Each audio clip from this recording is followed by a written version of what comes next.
Hello students, today we have to start chapter 3 and the name of the chapter which is atoms and molecules.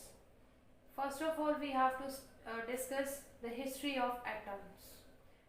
हमें तो पता है भाई small tiny particles जो matter है everything which is matter. Suppose ये white board जो है ये भी मैटर है और ये किससे बना होता है स्मॉल टाइनी पार्टिकल्स के बारे में हमने ऑलरेडी पढ़ रखा हुआ है 8th क्लास में भी. सो एटम्स के बारे में हमें पता है भी स्मॉल टाइनी पार्टिकल्स होते हैं बट उसकी हिस्ट्री क्या है. एटम्स का नाम किसने डाला, उससे पहले कौन सा साइंटिस्ट आया, उसने क्या अजम्पशन करी, उसके बारे में पढ़ेंगे. So the first is Indian philosopher महर्षि कन्नड़. पहले कौन आया, सबसे पहले महर्षि कन्नड़ आए और इसने क्या बोला भाई according to him if we want to divide matter then they can not be divided. कौन सा मैटर, मैटर कोई भी हो सकता है, वाइट बोर्ड हो सकता है, पेन हो सकता है, पेंसिल हो सकती है. तो आपको पता है भाई मैटर किससे बना होता है स्मॉल टाइनी पार्टिकल से. इसने भी यही बोला भी महर्षि कन्नड़ ने भी मैटर बना होता है स्मॉल टाइनी पार्टिकल से और ये जो स्मॉल टाइनी पार्टिकल्स इतने ज़्यादा छोटे होते हैं कि हम इनको दोबारा से डिवाइड नहीं कर सकते. और ही नेम्ड दीज पार्टिकल्स, कौन से स्मॉल टाइनी पार्टिकल्स को इसने पहले नाम क्या दिया परमाणु. Then after that Democritus and Leucippus, ये दो साइंटिस्ट थे, इन्होंने क्या बोला according to them if we want to divide matter, अगर हम क्या चाहते हैं किसी भी चीज़ को, कोई भी सब्सटेंस है इसको अगर हम क्या करना चाहते हैं डिवाइड करना चाहते हैं, ब्रेक करना चाहते हैं, मतलब जो एटॉम्स ये जो परमाणुज है इनको, ये पार्टिकल्स को क्या करना चाहते हैं अगर हम डिवाइड करना चाहते हैं, a stage will comes when particles obtained cannot be further divided. Suppose हमने कोई टाइनी पार्टिकल लिया, कोई सब्सटेंस लिया, उसकी हमने क्या करनी है डिवाइडेशन करनी है, थोड़ी बहुत हो जाएगी बट एक स्टेज ऐसी आएगी, ये मैं नहीं बोल रही, according to these two scientist एक स्टेज ऐसी आएगी जहाँ पे जाके ये जो स्मॉल टाइनी पार्टिकल्स है वो फर्दर डिवाइड नहीं होंगे. इसने बोला भी डिवाइडेशन होनी नहीं है, इसने बोला भी थोड़ी बहुत डिवाइडेशन हो जाएगी बट एक स्टेज ऐसी आएगी जिस पे जाके फर्दर जो पार्टिकल्स हैं उनकी डिवाइडेशन नहीं होएगी. और इन्हीं एटम्स को ये दोनों साइंटिस्ट ने नाम दे दिया atoms. Atoms okay. And this atoms, ये जो नाम है यहाँ पे, इसका नेम जो हमने रखा है यहाँ पे, ये जो डेमोक्रेटियस एंड ल्यूसिपियस दो साइंटिस्ट थे, इन्होंने ये नाम जो रखा है इन स्मॉल टाइनी पार्टिकल्स का एटम्स, ये कहाँ से डिराइव किया हुआ है, ग्रीक. एक ग्रीक का वर्ड है atoms, Greek word atoms which means indivisible. इन दोनों ने ये क्या बताया भी, ये जो स्मॉल टाइनी पार्टिकल्स हैं एक स्टेज पे जाके उनकी डिवाइडेशन क्या हो जाएगी, स्टॉप हो जाएगी, उन्हीं को बोल दिया एटॉम्स. और ये ग्रीक वर्ड जो है एटॉम्स वहाँ से डिराइव किया हुआ है. एंड एटॉम्स का मीनिंग क्या होता है, विच मीन्स इंडिविजिबल, जिनको हम ब्रेक नहीं कर सकते. So these are the atoms. Atoms के बारे में फर्स्ट किसने बताया, महर्षि कन्नड़ ने, उसके बाद ये दो साइंटिस्ट आए. ठीक है, we have to discuss about atoms. What is an atom, atom क्या होता है. So this is very simple, this is basic of atoms which is the building block of matter which is called atom. ये तो छोटी classes में आपने पढ़ा हुआ है. एटम्स क्या होते हैं, the building block of matter. क्या है, मैटर को जो बनाते हैं वही क्या होते हैं एटम्स. तो मैटर कोई भी हो सकता है, पेन हो गया, पेंसिल हो गया, चेयर हो गया, कुछ भी.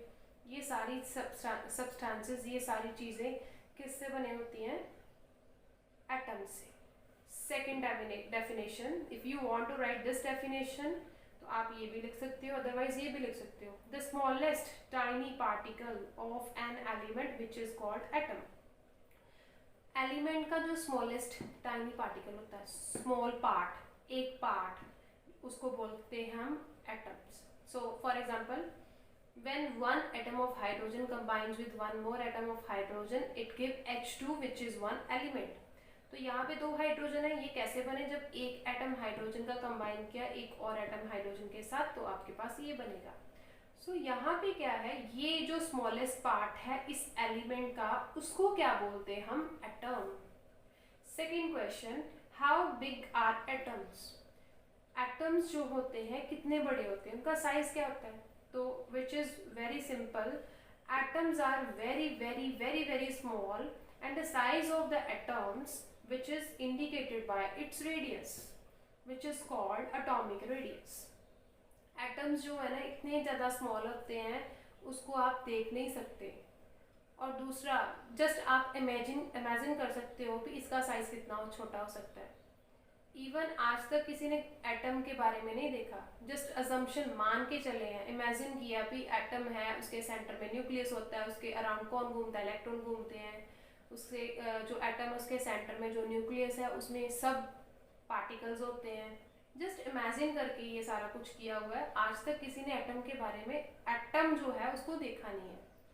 सो जस्ट इमेजिन कर किया है जो एटम है उसका जो साइज है वो कहाँ से आप मेजर कर सकते हो, उसके रेडियस से।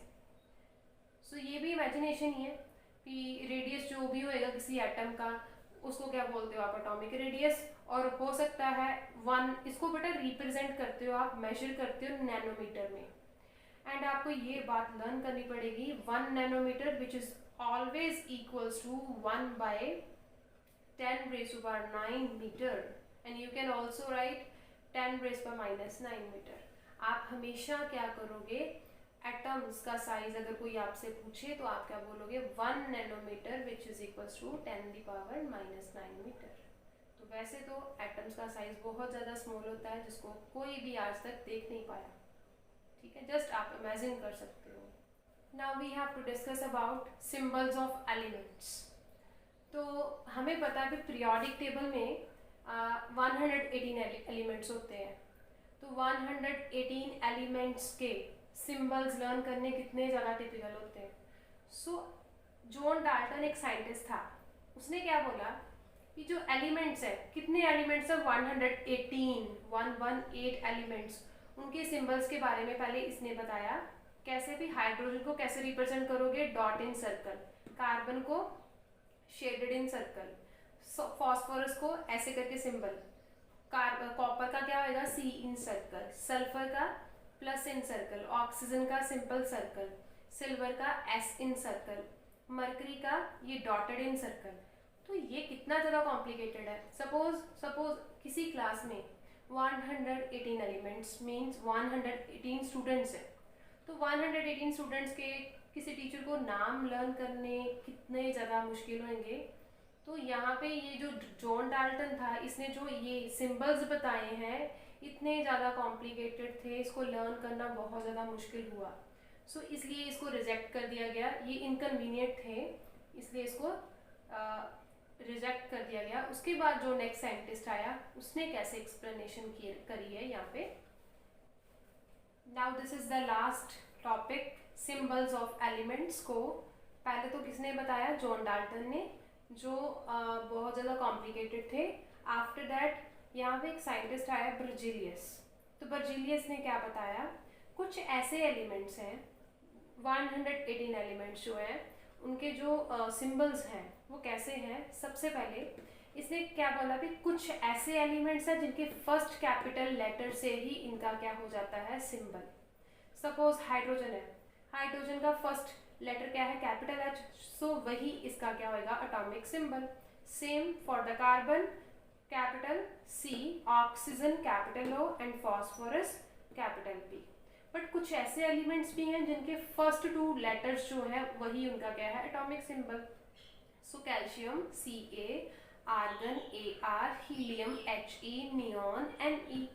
एंड कुछ ऐसे एलिमेंट्स भी हैं लाइक एज गोल्ड, उसका सिंबल है Au, बट होना चाहिए था जहाँ तो कैपिटल G होना चाहिए था, जहाँ Go होना चाहिए था, बट ये Au है। क्यों? क्योंकि ये वाला जो सिंबल है कहाँ से डिराइव किया हुआ है, लेटिन नेम ऑरियम से। सो यहाँ से इसका नाम ऑरियम से इसका सिंबल क्या आ गया, Au, फर्स्ट 2 लेटर्स। कॉपर का C होना चाहिए था जहाँ Co होना चाहिए था, but this is Cu। And ये जो Cu जो सिंबल है कॉपर का कहाँ से डिराइव किया हुआ, Latin country means Latin name से। लेटिन का एक वर्ड है क्यूप्रियम, वहां से ये डिराइव किया हुआ है। इसके फर्स्ट 2 लेटर्स जो है वही सिंबल होएगा कॉपर का। Same for the sodium, sodium का सिंबल होना चाहिए था एस या फिर SO, बट यहाँ पे N है, N। Similarly for the sodium, इसका सिंबल क्या होना चाहिए था S या फिर SO, बट यहाँ पे Na है। So which is derive from the Latin word natrium. तो नेट्रियम एक लैटिन का वर्ड है, वहां से ये सोडियम का सिंबल Na डिराइव किया हुआ है। सो इसके जो फर्स्ट 2 लेटर्स है वही क्या होएगा symbol of sodium, and etcetera बहुत सारे एलिमेंट्स हैं। तो ये किसने बताया, बर्जीलियस ने। और ऐसे ये जो वे है, अकॉर्डिंग टू दिस वे जो एटम्स के जो सिंबल्स हैं, एलिमेंट्स के जो सिंबल्स हैं वो लर्न करने के थोड़े से इजी हो गए। सो this is the topic of chapter 3 atoms and molecules. Next जो टॉपिक है वो हमारा लॉज है, वो हम नेक्स्ट वीडियो में करेंगे। अगर स्टूडेंट्स, अगर आपको ये वीडियो अच्छी लगी हो तो इसको लाइक करना, शेयर करना, कमेंट करके बताना।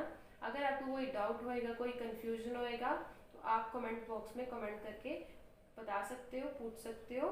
सो स्टूडेंट्स, अगर आप मेरे चैनल में नए हो तो मेरे चैनल को सब्सक्राइब करना। एंड स्टूडेंट्स, मिलते हैं नेक्स्ट वीडियो में नेक्स्ट टॉपिक के साथ। तब तक के लिए